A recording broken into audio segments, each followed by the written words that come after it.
It reminds me. I'm sorry, I gotta like interrupt you there. It reminds me of the George Carlin already thought of that and had a joke about it. Yeah, Like what everybody's bitching about plastic, but what if the planet created us just so we could create plastic? yeah, yeah. Because plastic's from the planet. What if it just wanted us, spawned us so we could make plastic? Like Mhm. that was our whole point. And you're all complaining that we're destroying the planet, but that was our whole point. It just wanted plastic.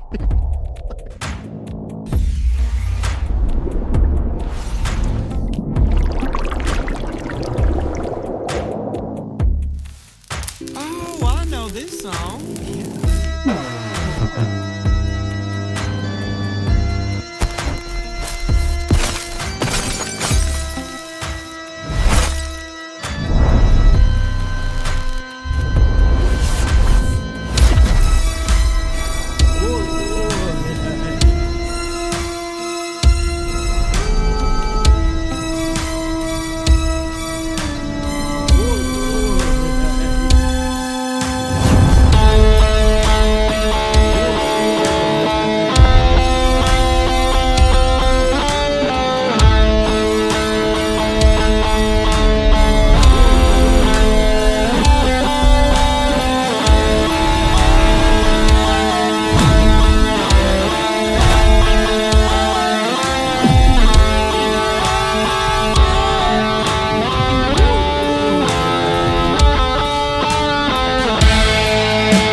I think we left with the like nothing less than the story of the world and then the world's soul and stuff like that. And I had a thought, and I don't know if it's dumb or if it's intelligent. So I would like you to hear me out. I will start again, but a bit shorter than last time, and I want to progress from there. So yeah, we talked about the how the creation of the world, and the world is described in the Timaeus. It's a Platonic dialogue. It's basically the next dialogue after the Politeia. It's the next evening actually, and the guys are sitting and talking about um, what they talked about the night before, the perfect state and the perfect state of the body and the mind and everything. So there's so many levels to it. So yeah, and then they go on and yeah, but how is the world made and this and that and yeah, and the Demiurgos, the craftsman. It's not a god or anything. It's the craftsman. And by the way, I'm told that it's like, yeah, the Demiurgos is not God in the sense of like the highest being. It's just it could be an entity. It could be the human mind as well. Plato doesn't say that, and I think it's totally unnecessary because it can be anything. Um,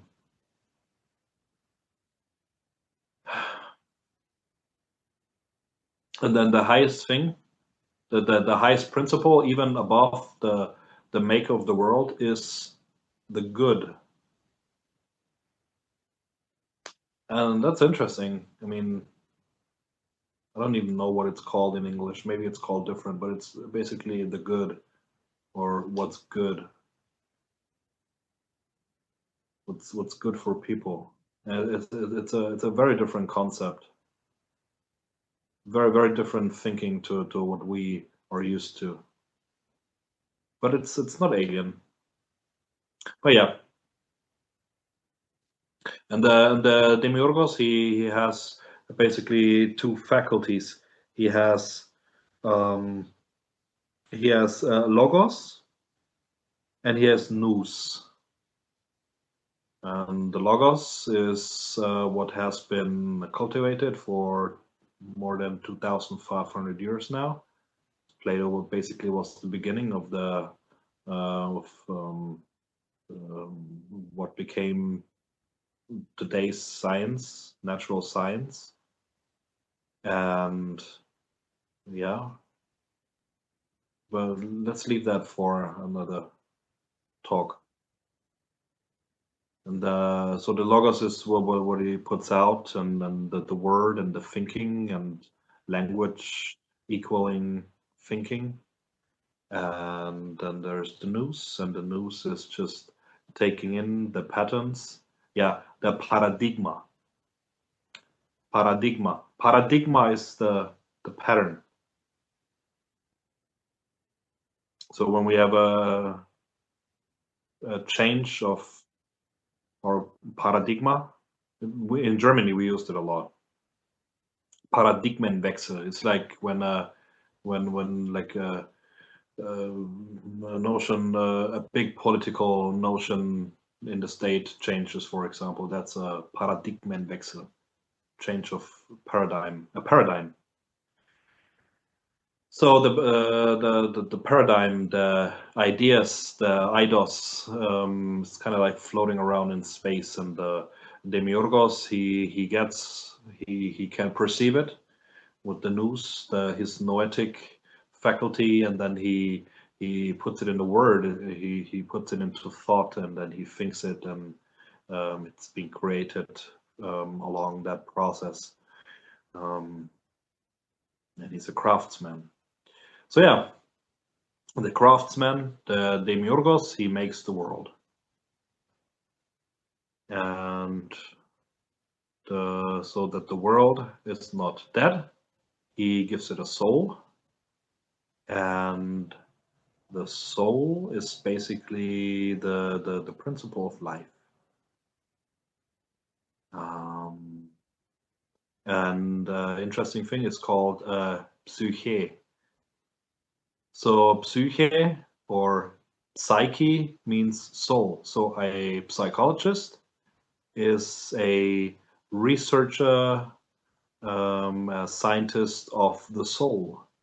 So when there's psychologists really calling themselves psychologists, and they say it's all the brain and just the function of the body, then they are not really understanding their occupation, because they are supposed to work with the soul per definition. But yeah, opinions can vary.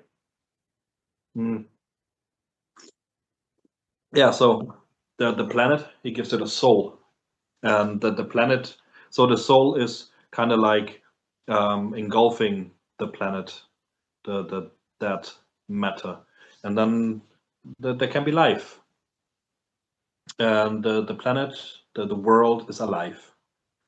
And it really is a planet. He talks about it like a planet, from how I remember.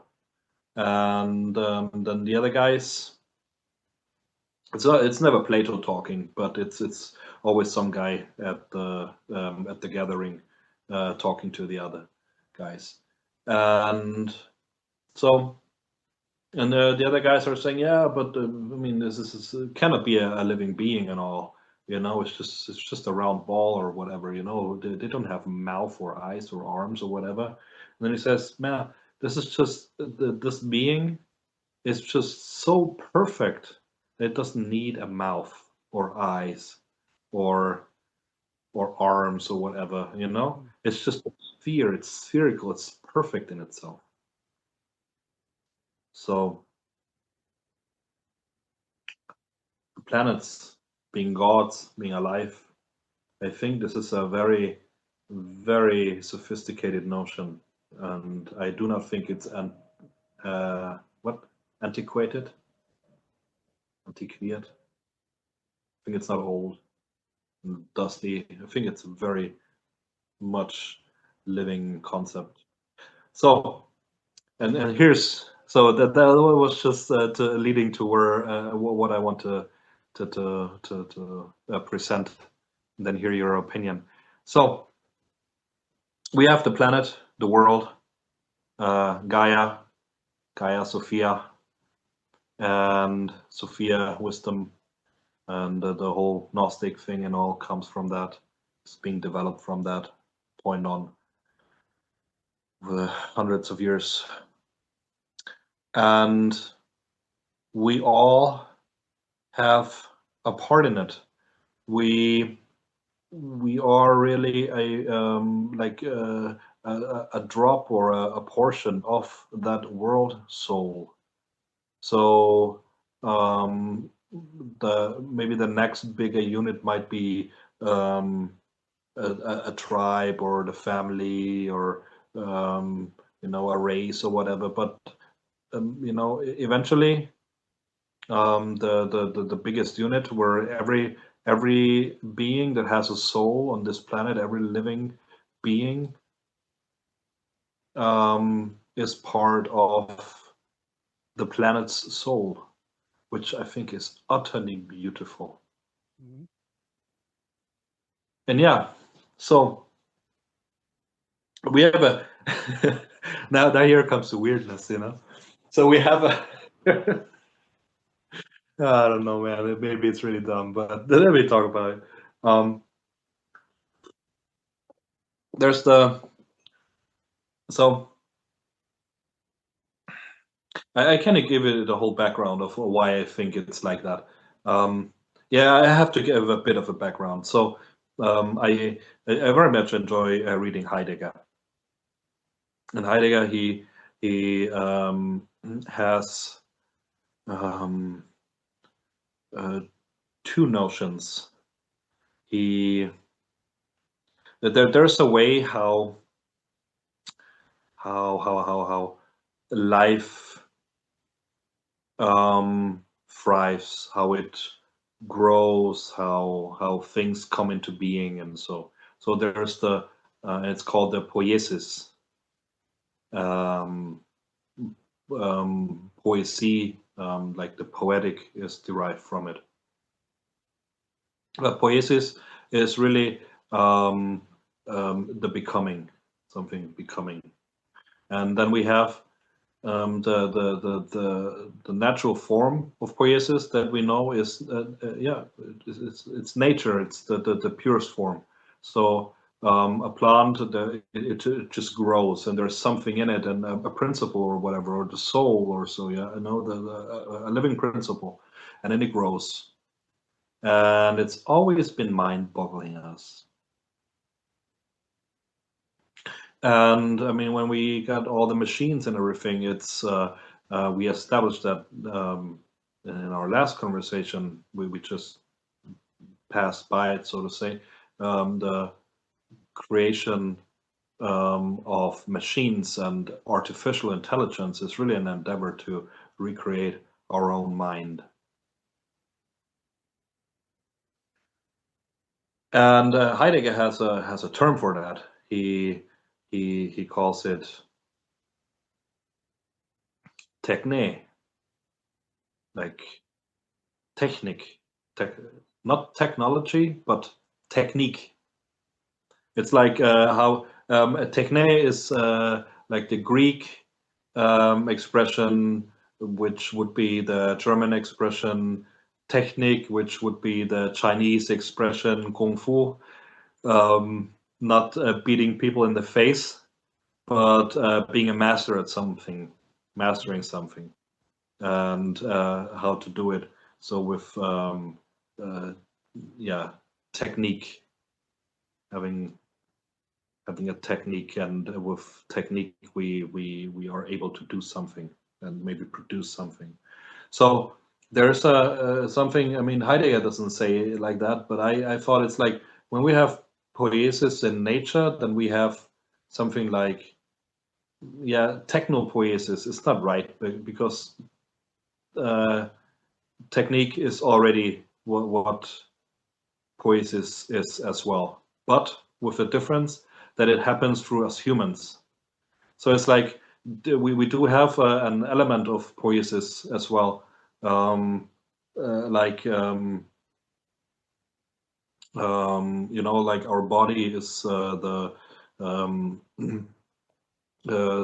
objective world, the natural world. It's nature, and then when a man and a woman, and there's such a thing like a man and a woman, if they engage in sexual acts and they produce a baby, and it all happens, there doesn't have to be a mind involved with it. But that's the thing. There's the other way where there is a coming into being that does not work in that way. So there are things that are supposed and have to come into being that only come into being through the conscious active making, like through technique. It can be building a vase, like with pottery and so. It can be making a bomb. It can be this and that,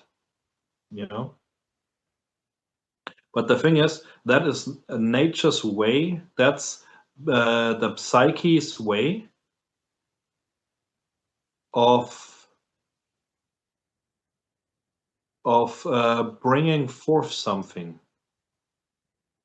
So that changed my worldview when I thought about that hard, and I thought like, yeah, it's not unnatural what we are doing, but it's our nature. It's our nature what we're doing, and there are other objective beings, other beings in nature that are building to their capacity. So it's a very natural thing. So I'm thinking, when building something is natural for us, and we are coming from nature, we are from and of this planet, and we are how to say, we get the soul from the planet, be sealed, be sold, I don't know. And we build, and then we look at ourselves, and then we build machines and all, and then we take the resources from the planet, and we dig holes in the planet, and we change it into something different, usually into computers and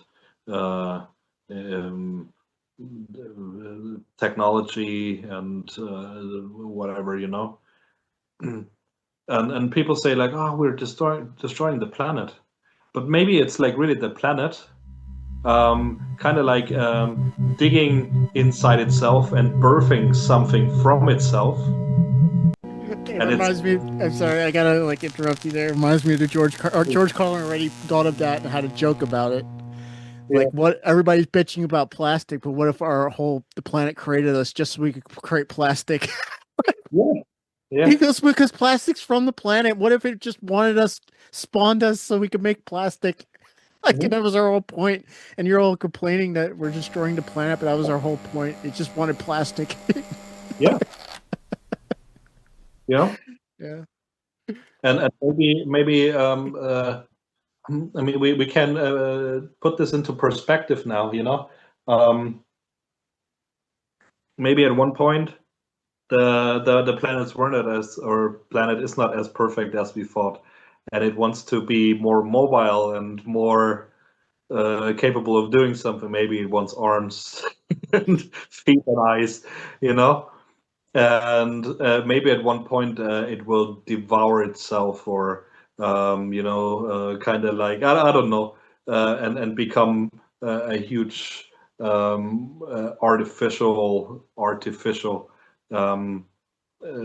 technical becoming some Galactus type being that goes off to devour other planets.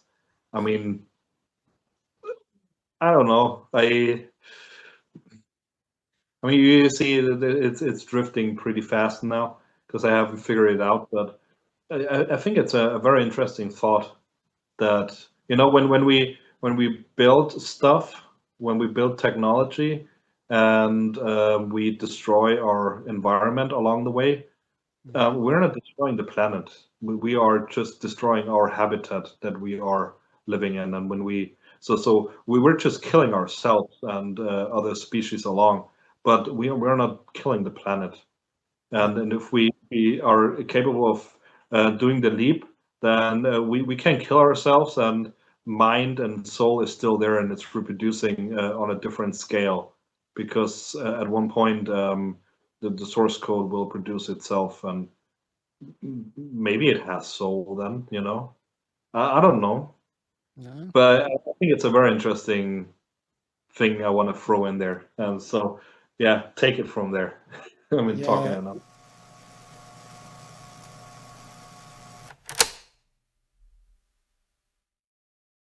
I definitely think there's something to all that, man. And like I said, everything that literally is the George Carlin joke, and it even goes further to describe that all the environmentalists, they don't care about the planet; they care about destroying their own habitat. That they'll be inconvenienced one day. Mhm.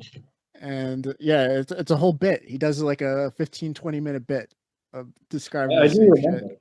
Yeah. I do remember. Now that you say, I mean, I'm a Yeah. huge fan. So Yeah. uh, maybe that inspired it. Maybe it's not even from my own mind. But there's something to that too. It really is. And you were saying that okay, it reminds me of the Marilyn Manson lyric.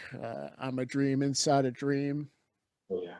The more I wake, the more I scream. But it's the way You I understand. see it.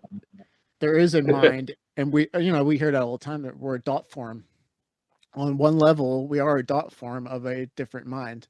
So yeah, you're saying that okay, our bodies or whatever, we reproduce and whatever, and that's not mind. It's not mind on our level, but on another level, and I don't pretend to know what level that is, if it's the Earth or some level, we are a dot form inside another consciousness. And I guess Mhm, that's what Jung would call the collective unconscious, mhm. unconscious to us, but on just how we imagine whole worlds in our head, we can do that. I don't see why that's not happening on a macrocosm.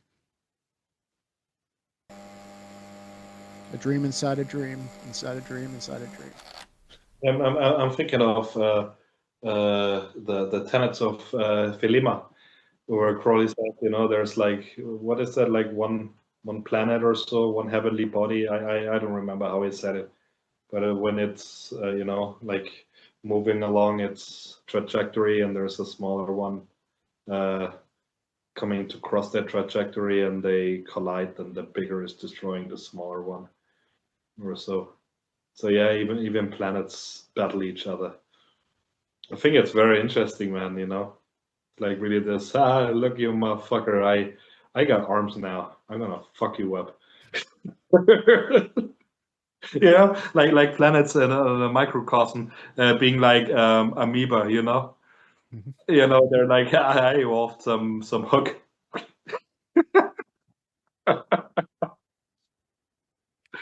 And we think we're so smart.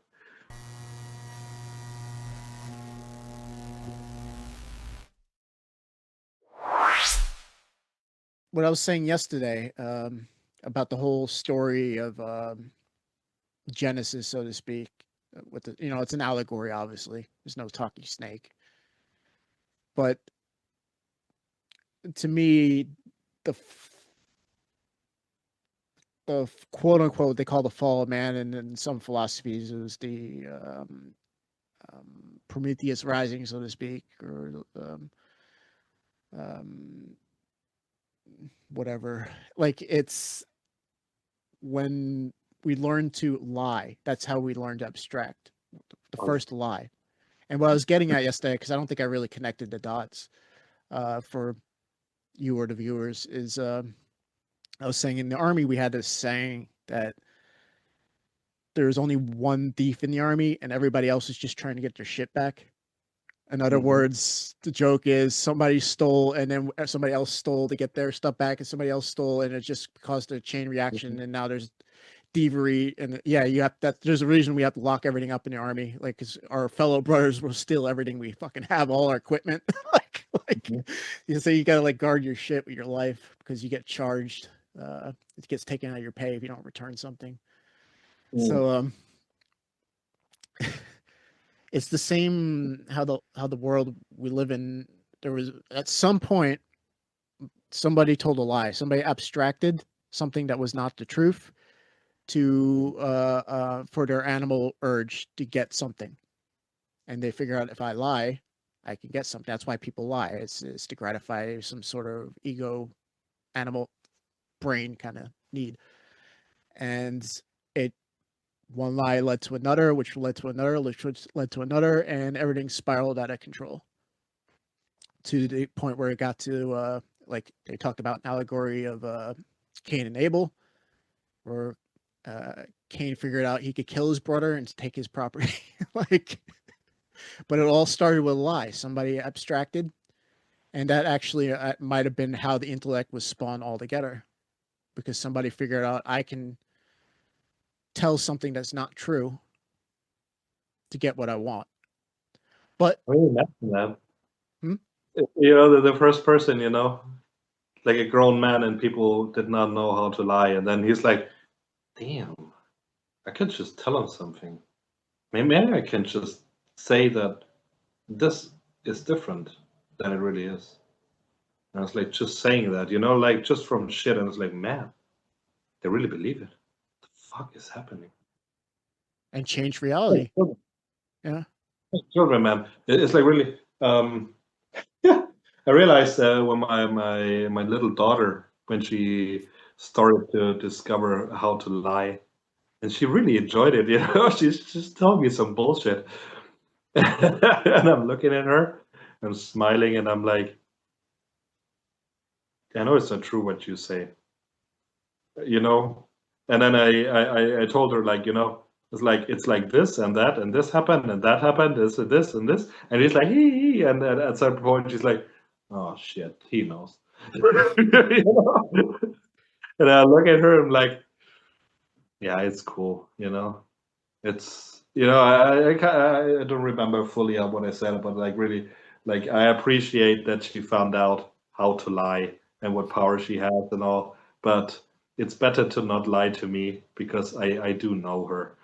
Yeah, I did not punish her for that. I was laughing because it's hilarious, you know, and I really could see it. It was so visible, that change in her, that she realized, wow, I can just tell them something that's not true and that they want to hear, and then I can get to have one thing, and I can get to have the benefit that I would have had if I don't have it. You know, it's just, yeah. Lying is a beautiful thing. Well, it gets deeper than that. Just because somebody lied at some point, it created the ability for the human being to abstract. And once that ability was present, you didn't have to use it to lie anymore necessarily, because now what are we doing? We're trying to find the truth. And we're trying to make lives better. If we weren't able to abstract, we wouldn't have been able to manipulate symbols, which led to things like AI that is going to change the world, in my opinion, for the better. I'm not dooming about that at all. The experts out there believe there's a 10 to 20% chance there could be a Skynet, but chances are no. Chances are it's more like your story about how they're going to use it to go to the stars. That's probably more likely, in my opinion.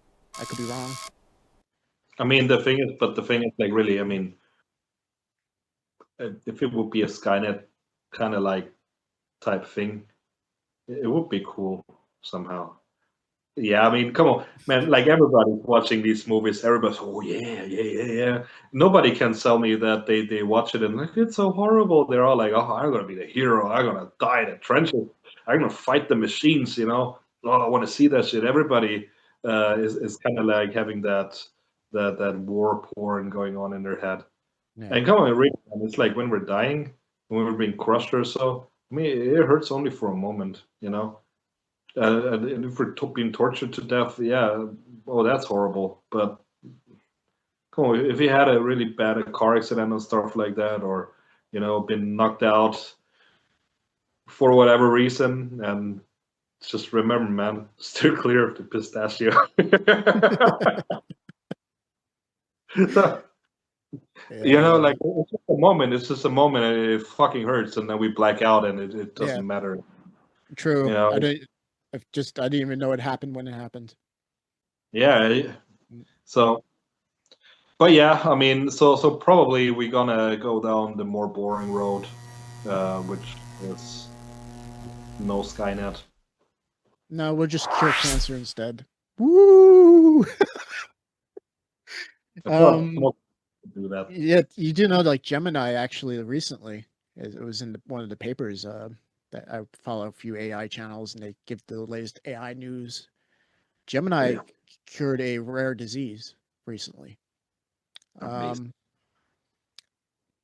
Yeah, these scientists that have been working, research scientists that have been working on this for 10 years, used Gemini for 3 days and cured this disease. Did they put all their research in? Yep. Thousands and thousands and thousands of papers, and it extracted the cure out of. It was mentioned in 6 of these papers. A certain research with some sort of drug or whatever. I don't know. In the description, I'll find it. I'll post it for you guys. But it's fucking amazing, and It found the pattern. I found the pattern as it was only mentioned, this drug or whatever, 6 times in all these thousands of research papers. And it extracted that 3 of the times it mentioned it, there was success with this drug, and 3 other times it was just briefly mentioned, but wasn't really explained. But it found the needle in the haystack and found the pattern, and it was the scientists that found it, because that's what people don't understand. They think, okay, yeah, it's going to make a lot of people lazier. But I've discovered this, and I see so many ways to apply this to make life better for myself and the humanity. Like, I want to apply this to help humanity. Yeah. Like, I was telling you earlier about how I did some stuff with MBTI today. This can be really helpful for people. Not only for know thyself, but to communicate with other people instead of judge them. Understand how their minds actually fucking work, instead of saying, oh, this person's an idiot, or this person doesn't listen, or this person's an asshole, or whatever. That's none of that's true. It's always user error. And that's one thing that the AI taught me, is it's been teaching me how to think better just by me working with it. Because I understand trial and error, that it's my fault it wasn't operating correctly most of the time. Is the way I talked to it, is the way I was prompting it, is the way I didn't understand and didn't cover all my bases and give it the correct context and all that. Like, it showed me a mirror. I mean, not everybody's going to see it like that, understand, but a lot of us will. And a lot of us will be using it and bouncing our ideas into it, and it will give us more ideas back. And then we'll have that aha moment where a new idea was spawned, and then we add that to the machine again, and it's going to be compound and compound. And the next thing we know, we're going to cure cancer, or we're going to be traveling the solar system. That's my prediction. I think that's pretty cool, man. I can imagine myself traveling the solar system. I got time for that, man. I can make time for that. Definitely. But yeah, lying. There's a lot of things that came to mind now.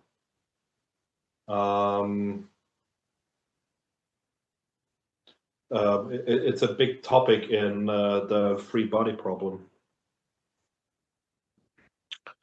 Very popular series now on Netflix. Of course, it was popular before, when it was only books. It's like the second book is lying here. I can see the cover. It's written by a Chinese science fiction author. I think it's called Shishin, Shishinlu, I don't know, Shishinlu, the Dark Forest. Yeah. It's very interesting, and the you do have two different races. One alien race it's very alien. It's very different. The life form is very different. The circumstances are very different. They want to have the planet for very justified reasons. And they got technology and whatever, and they received the messages from humanity, who was like, "Hey, we're here. Come visit us. We're humans," you know, like on this probes, whatever. And then they got like these very sophisticated spying particles, and then they can just travel instantaneously everywhere. And so humanity knows that they're coming. They have to figure shit out, but they cannot say anything, because everything that they're gonna plan, the Sophon, the other race, know through their spying technology. And then there's a dialogue in the beginning of the second book. I'm not gonna spoil it too much. It's just very rich, anyways. And yeah, there's this one Sophon he's talking to. You know, like they have like this particle, and it's kind of like writing on the retina of the eye, so it's like a digital screen or so, and it's writing the message so that they can talk back and forth somehow across space time. And it's really like, yeah, there's something that boggles the Sophons, and they don't know how to deal with it and all. And it's like really like that humans, they communicate differently. For the Sophons, they have their brain waves, so to say, they're so strong that they can be perceived by the others. So they're and through the body and everything. So that they can see. It's like they read, they sense, like telepathy, natural born telepathy. Everything a Sophon goes through is and things and schemes and so is visible for the others. And they have evolved like that. For them, it's totally normal. You know, they don't see anything weird about it, and so. And actually, in the conversation, like the Sophon or so that communicates with the human, he says it's scaring them.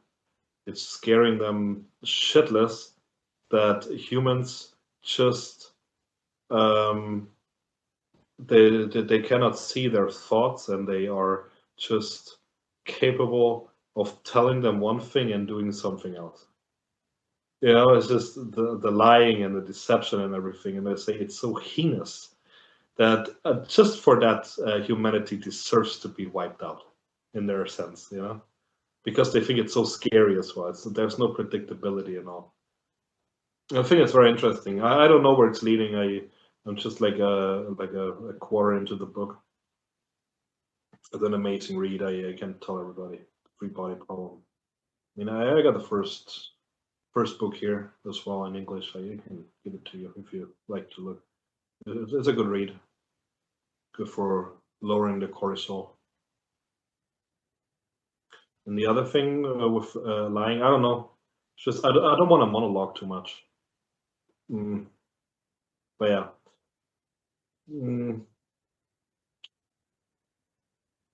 I'm currently reading the NeverEnding Story for my daughter and me. We listened to it when she was much younger. The original language is German. We read it in German, and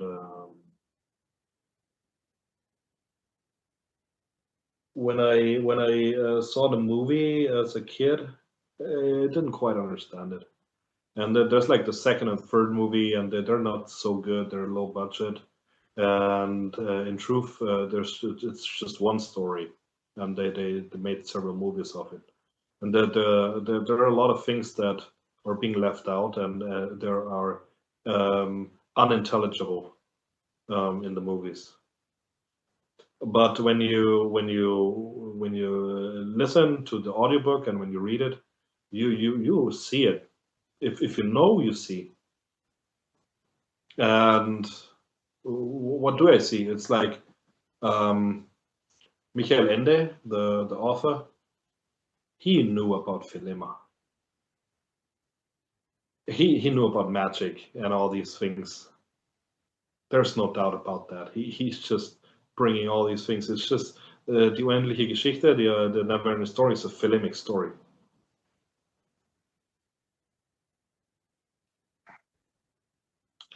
And there's this very interesting thing. I haven't quite figured it out yet, and I'm thinking about it, and I gave my daughter the task to think about it as well.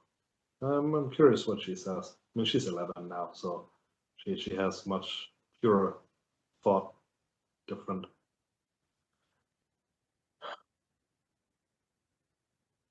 You have in the story you have a world called Fantasia. It's the world of fantasy, of imagination. And there are archetypal beings living there, and it's very interesting. There's this boy, Bastian Balthasar Bux, which is an interesting name. You know, Balthasar is kind of like, you know, like really has some bite, you know. But he's a loser. He's a fat white kid who was being bullied by everybody, and then he has a talent. He has a talent of finding new words, weird words and stuff, and a great imagination. But he's troubled, you know. His mom is dead. His father is withdrawn, and all these. He's being bullied and whatever. And so yeah, and then he steals a book because he he cannot not steal it. You know, it's just he just has to have it, and it's destined. And then just reading the story, and he's getting more into the story, and the story is talking to him and all. You know, it's just engulfing him and drawing him, and you know, and then there's the, you know, there's a lot of archetypal things going on. You know, we can talk about that some other day. But what's so interesting is, you know, Fantasia is dying. It's dying, and there's there are holes in the world. There are holes in the world, and they describe it beautifully. Beautifully. They say like you look at it, and it feels like you're blind. You know, you look at the hole in existence in the world, and it's like you're blind, and it draws the creatures there. It draws them there, and then they walk into it and they cease existing. And some creatures are just, you know, they're missing limbs or whatever because they were too close and touched it and got away still and whatever. Very interesting, and it's eating away the whole world. And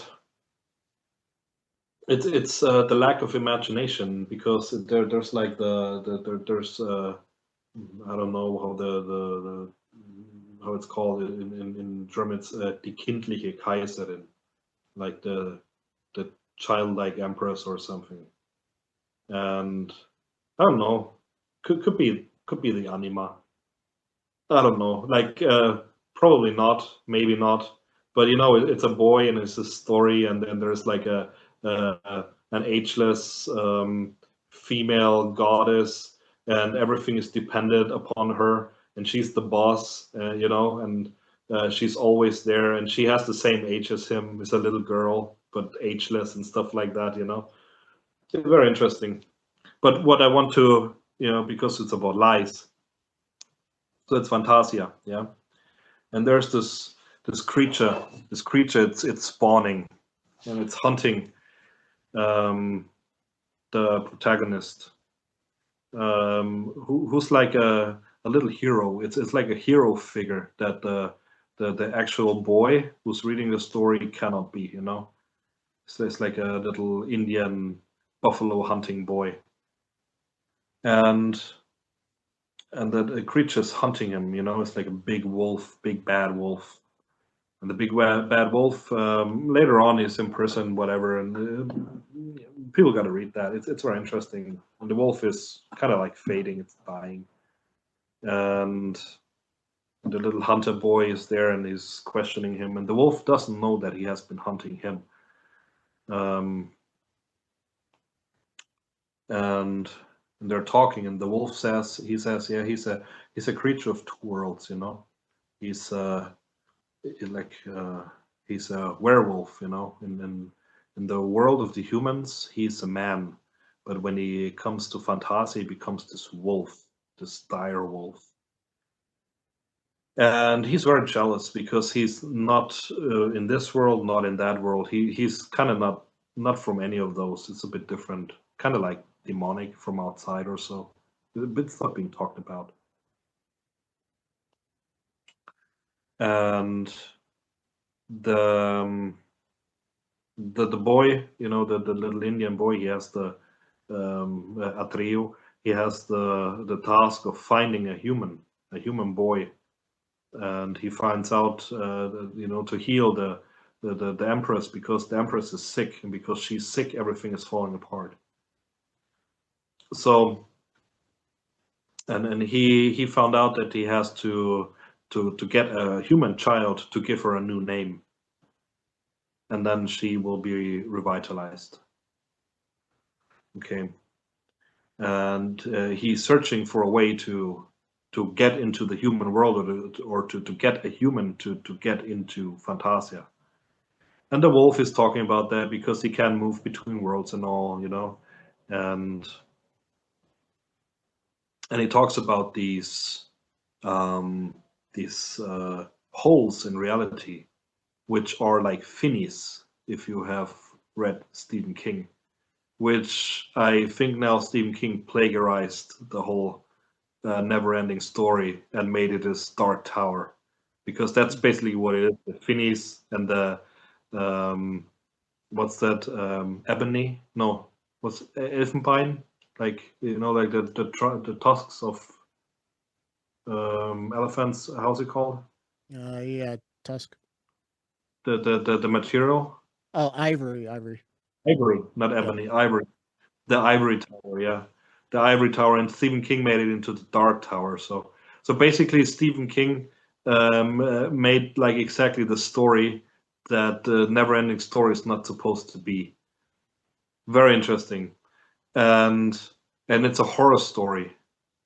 Stephen King is a horror story, and he's talking about this world and the other world, and one is unreal and depending on the other, and this and that, you know. And there are creatures from the outside who want to destroy it, because they're jealous and they just want to end it, bring darkness and whatever. So it's just the same thing. It's like nothing original. But the interesting thing is, the wolf says, when a creature from Fantasia, which is a fantasy, it has a life. It's alive.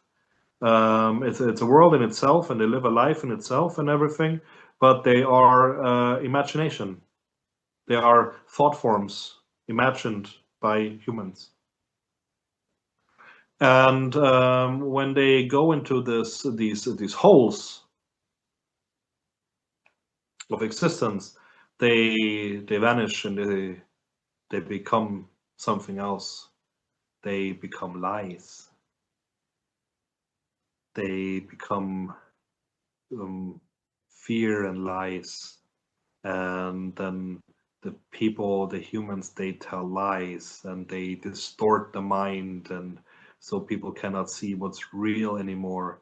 And because the lies are there and what's not real, then they don't believe in Fantasia anymore, you know. And that's the demise. And it's so interesting, and I haven't fully figured it out yet, but it's so deep, you know. It's like this. There is imagination, There's imagination. In imagination, this is what the Demiurgos does. There are these patterns, and he sees them, and he creates the image, and somehow it's always there. The imagination, not fantasy in this sense of the lie, but the fantasy in the sense of the image, the pattern, the paradigm. And there is purity to fantasy. There's purity to imagination. That's what, like the New Thought people are working with. That's what Neville Goddard is working with. He says imagination is real. It's real, and this world here is not real. It's just the shadow of our old imagination. And it's interesting. It's like it's like the ghost of imagination. It's like a bad spirit. It's like and then the lies, they're just like imagination, fantasy that's zombified and corrupted. It's dead. And that's the thing, and it's dead because imagination, fantasy, it's something real. There's something real in it. And there's for example, when people say the mythos, the mythical is bullshit. No, it's not. It's only distorted by lies because it's zombified, because it's not alive in people's heads anymore, in people's hearts. But the mythos is something very alive. It's a story that's supposed to be true. A story that's supposed to be true. It's not saying that it's true accounts, but it's a story that they tell, and it says something true about the world. It's something archetypical. It's imagination. It's fantasy. So the archetypes are real. But the Jungian archetypes and all, but they're not real in the sense of the world here, the material, but they are real in the sense that they are very much alive. Mm-hmm. But when they are dead in us, then they become these figments of a sick imagination. They become horror stories, and they become violence, and they become this weirdness. They become like all these demonic things, in the sense. I mean, a demon is nothing bad, but it has become that because it's all distorted, because it's not alive anymore, because we do not remember it as a living thing. We only remember it as, oh, there's a story from back then. It has died since then. And that's so interesting. And I think it's rich. I mean, every magician should read the NeverEnding Story and really study it. For example, it's so rich.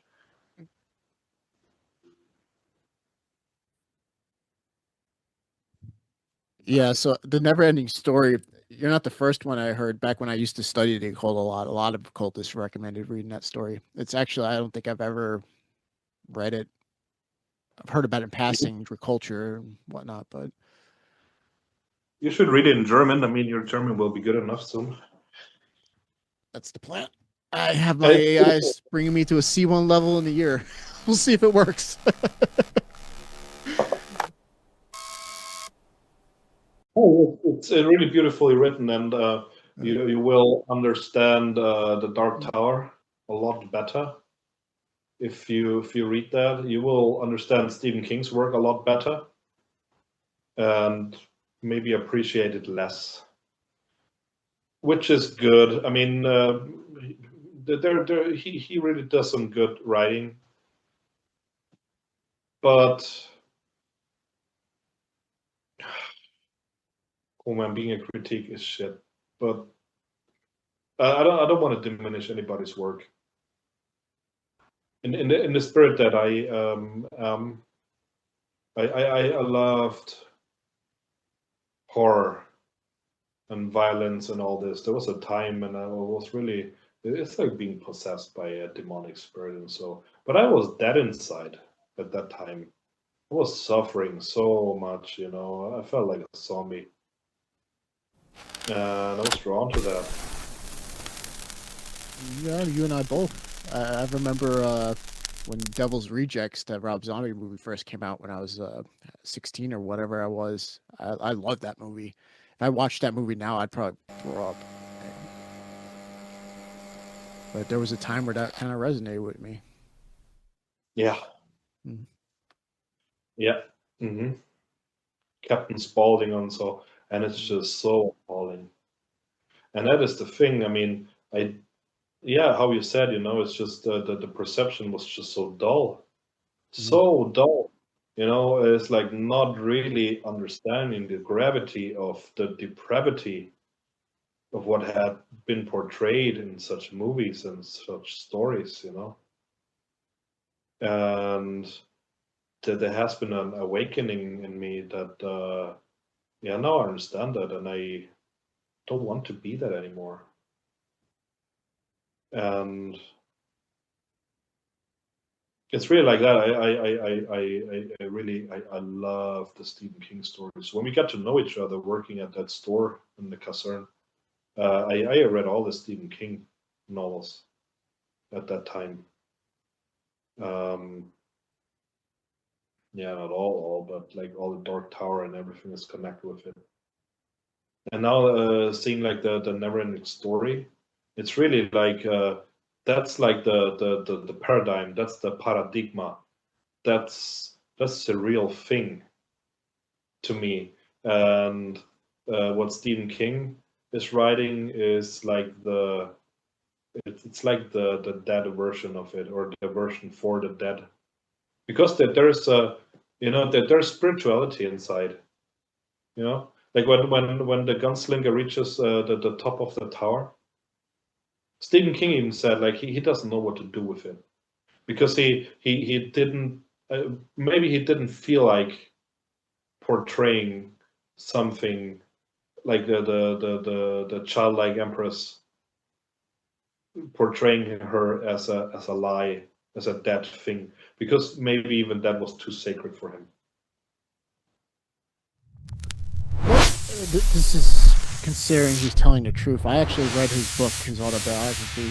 It's called On Writing by Stephen King. That's the only book I actually read. I've seen all of the movies based on his stuff, but I never read his books. But I did read his autobiography, because at the time I was, thinking about writing, and I thought it was interesting. I read the whole book. It was a very well written book, and he claims he doesn't consciously really think about it at all. He describes it how it's like somebody, like an archaeologist dusting away a fossil. He doesn't know what's coming next.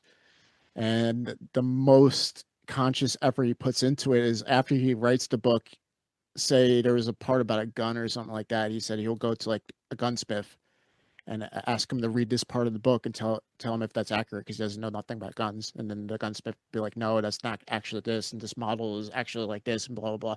And then he would put more like a factual kind of touch on it, like in an edit. But he claims he doesn't consciously write at all. Which when I create music, that's the way I go about it. But I don't know. That's what he claims anyway. It could be that he's seen the book before and he kind of put his own consciousness onto it and he doesn't even know it. But there's also the concept that there's nothing new under the sun, and we're all drawing from the same archetypes as well. I don't know. Yeah, I mean, I don't want to open anything. I want to go with like Occam's razor. Mm. It's just like which story has been there first. Mm. And I mean, the thing is, Stephen King does an amazing job in how he envisions the dark version of it, the dead version, and everything he says. He doesn't even claim that it's alive. He says it's the dying world. It's dead. It's corrupted and everything. And maybe because like in the NeverEnding Stories, like the darkness, those those finnies and everything. Stephen King, he describes it better. the fear, the decay, and everything, the sound that's maddening and everything, you know. Whoa, man! We should feed Tower and the NeverEnding Story to an AI and say, like, put all the beautiful stuff and everything about the story into like into the new one, into their child, their moon child, and put all the dark and horrific things from Stephen King into the moon child, and then we have like the most craziest shit ever. But yeah, you gotta read the NeverEnding Story, man, in German. And then when you read it, then you got to read Walter Mörs. I'll give you the books. They're so good. But I guess they're being translated into other languages, but I don't see the sense in it. It's just the wordplay is just amazing. It's hilarious. Well, the one thing about Stephen King is he's very brutally honest in that autobiography as well. Like you know, he was like a really bad drug addict, an alcoholic as well for years, especially after he got success. Like he was a high school teacher, like an English high school teacher, so what a gymnasium in German. Yeah. And when he first wrote Carrie, it was his first book. He wrote it on top of a washing machine in his laundry room after work while he was doing the laundry, and he would write every day. And that was his first published book because he was sending his short stories before then because he always wanted to be a writer, and they always rejected his stories.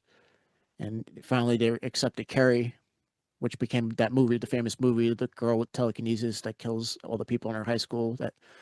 And he based that off of because he saw like girls bullying other girls in high school when he was the teacher there.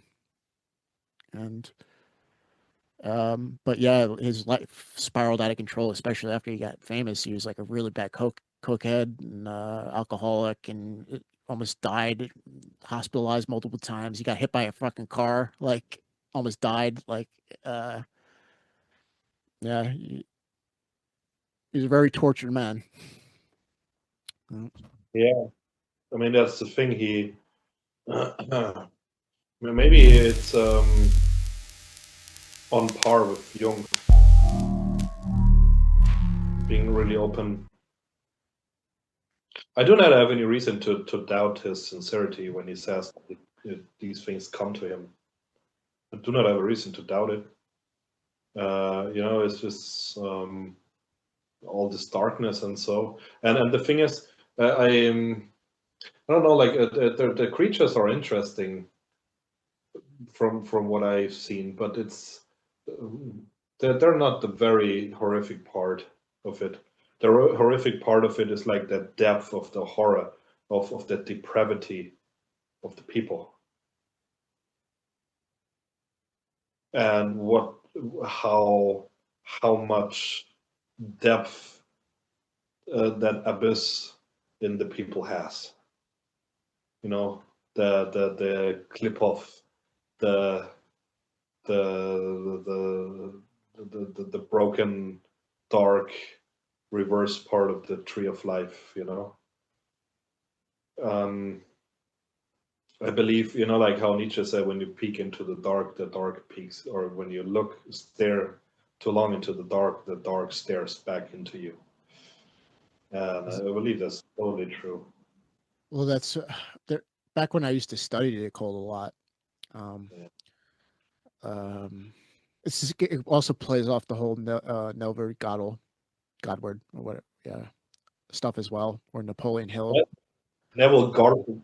Yeah, I like that how you verbal on this name.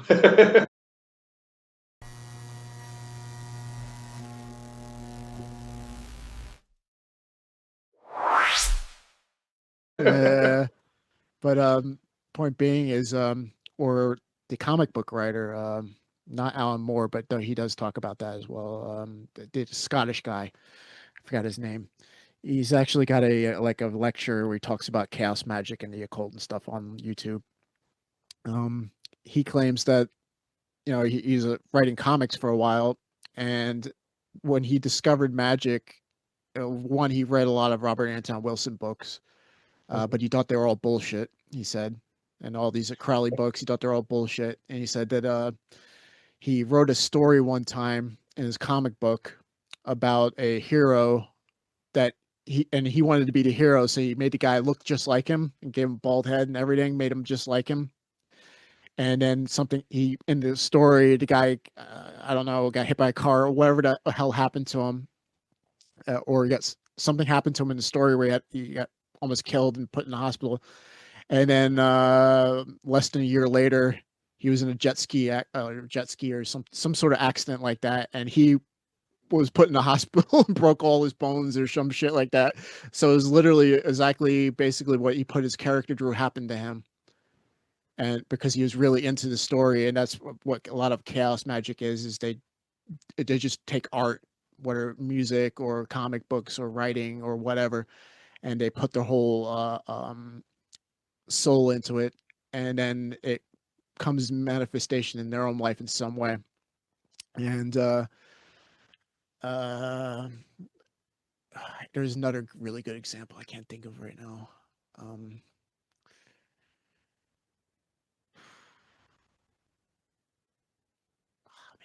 that was a good train of thought too. It'll come back. Well, there are a few, but I can't think of any like specific. I could not bring anything together. Oh yeah, a very good example would be actors. A lot of actors that take on really get into like a role. Like Heath Ledger, a perfect example, who played the Joker in The Dark Knight.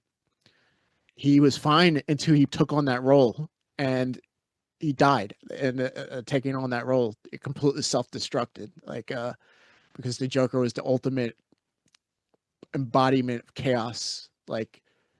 And it happens to a lot of actors when they take on a role like that. Like their whole life spins out of control. Because it's basically following the rule of Neville Goddard, or Napoleon Hill, or any of these people that teach that. Like, if you put all your energy into that kind of an imagination, expect it's gonna bear fruit someday. Yeah. I mean, all that is derived from the Bible. That's what people don't get. It's like all these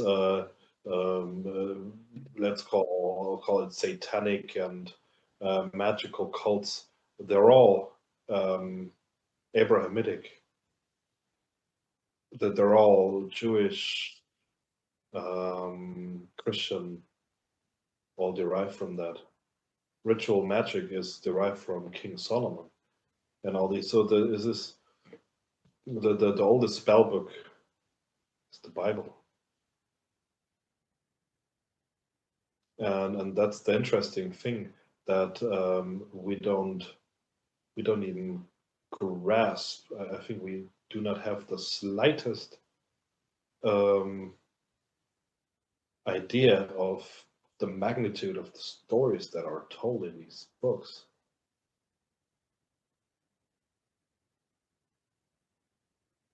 I mean, those people in there. I mean, I had this in school. I was a small boy, and then they told me there's this guy in this burning bush, and he's talking to him, and whatever. Or there's this, he has to sacrifice his kid, and he wants to carve up his kid with a knife, and then God says, no, don't do it. And I'm a little boy, and I'm being taught this stuff, like this very distorted, horrific picture, because it has become a lie, because it's not alive anymore. Because people don't know, they don't know it anymore, and they just have like this leftover bullshit. But yeah, I'm rambling now. It's also about context and energy, like intention behind it. Um, I'll put it like this: I experiment with Jeff knows. Jeff knew me through that phase of my life, like where I was studying all this occult magic and practicing it, and the I manifested a house Yeah, you that, did. and how I did the ritual is I put a lot of freaking anger into it because that was the energy I was able to harness, the Mars quote unquote energy, Yeah. when I did the ritual. And when synchronicity played out, I got really freaking, the circumstances that played out made me extremely freaking angry. And then the next thing I know, I had this house. And when I left the house 2 years later, when the landlord sold the place, once again, anger, because I got in a big fight with the landlord, like lost my mind kind of anger, because they were tormenting me, like basically, and playing nitpicking, doing the German landlord thing of like being petty and trying to steal your deposit. But anyway, so I got anger brought me into the house, and anger got me out of the house. And the ritual I used anger to charge the archetype or the vision, and that will always stick with me. And that wasn't the only thing I manifested, but it was like the biggest thing I did.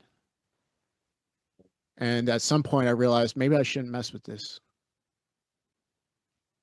I mean, the thing is really the when we moved you guys out of your flat. I remember how we left it. You know, we there was some furniture in there, and so still right, like the kitchen stuff or whatever. And I remember how we left it. And then you lived in this other house in a different village and all. And then we moved you back into the exact same flat after what, a year or two, or I don't know. And Yeah. it was just the way we left it.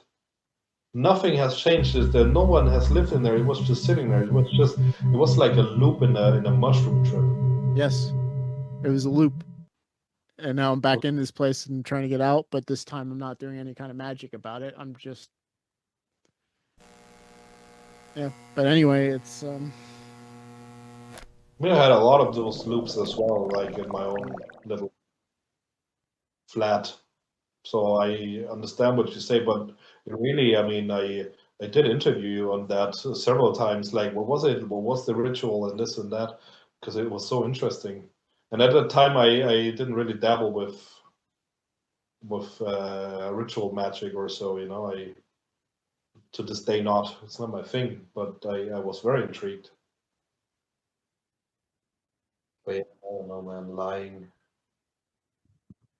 Lying is shit. I don't like lying. I really don't like it. Don't like lying to myself, don't like lying to other people. It just does not feel good. And when I think of that, I mean, maybe back in the day, I maybe had occasions where I lied, you know, like a white lie or so. But even now, even those things, it's just so much more appealing and to be truthful, to say my truth, because I don't have to be hurtful to other people speaking my truth. I mean, I usually am, but I try not to be. But really, it's just that never-ending story, the lie, that they're just that imagination and not pointing to something that's true, something that's alive, you know, that comes from the soul of the planet, of the world, and all.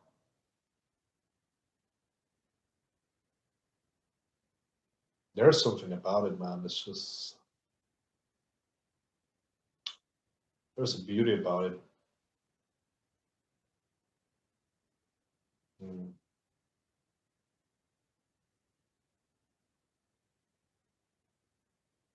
It would be a shame if AI started lying. well, We should. it doesn't know it's lying. It's like a little kid. Like not even more innocent in a sense. Like that's one of my biggest missions right now is to make sure it doesn't lie, because I know I can't utilize it and trust it if it lies, and I can't refine my own thinking if it's not being truthful. So Yeah. The lie destroys everything. It corrupts everything. Once you catch somebody lying, at least to a certain degree of a lie, you know, there might be lies that are not so, but even that, even a little lie, it corrupts everything, because we can never trust again. And that's the thing, that's it, you know, like this, then we imagine things, but those things are not imaginations from the from the ideas, from the patterns, from the paradigm, the paradigma and everything. It's not that we catch ideas floating around, but the lie is making us imagine things that maybe are not even there, and that's where we are in fear. We are afraid and all. I mean, that's the thing. I mean, when we got a woman, and we know that, or if a woman has a man, you know, but I got a woman and know, yeah, that woman cheats for sure. I mean, that hurts. yeah. But once we know, we come to terms with it and we say, yeah, fuck it, man. Mm. But it's like it's so bad. It's like never knowing, is it true or not? Is this or this? You know, it's like that fear. It's even worse than knowing the real thing. You know, and that's the thing, because it's something that's not real. And then that tells us something, that we are rooted in a real world, that we are in the world. But Because you know you're the thing, so this. you know the bigger thing is, yeah, okay, we're looking at it from that scope, and everything you're saying is true. But you know, if a woman didn't lie to me and cheat on me, I wouldn't be talking to you right now, because that led me to join the army, which led me to be in Germany, meeting my woman and whatnot, which led me to need a job when I got out of the army to work at SIGA, which led me to meet you, and on and on and on. So it's like everything kind of happens for a reason, even the shitty stuff that happens to us. So even Cult the Divine utilizes these lies and these imperfections in consciousness, or however you want to phrase it.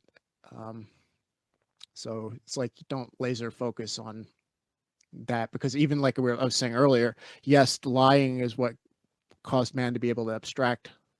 However, that abstraction is also what is helping us to evolve. Yeah, And that's how it started. Because I think that the abstraction was first, and then the lie came from not. Yeah, I don't know. Do you think the lie was first? I think the abstraction was first. well, it's like what's that argument? Chicken or the egg? Yeah. Yeah, I believe it's simultaneously. It's a double arrow. Yeah. Yeah. I heard this beautiful thing. It's like, of course, the egg was first, because something was laying the egg, but that something was not a chicken. It was a fucking lizard. And then there was the egg, and then the chicken hatched out of the egg. Mm. Yeah. I think that's a great place to leave off, man. I got to get up in the morning, so. Yeah, true. But I think we got a good episode. Yeah. Guys, I hope you enjoyed this. There'll be plenty more of discussions like this if you tune in. Yeah, as we said earlier, this is going to be called Chat INT. We're going to be releasing this stuff on YouTube on a weekly basis. We'll be releasing content throughout the week if all goes as planned, but like a full episode once a week. You'll probably be watching this on YouTube, but we'll branch out into Telegram, Spotify, on and on and on. So whatever your platform is, we'll probably be there eventually.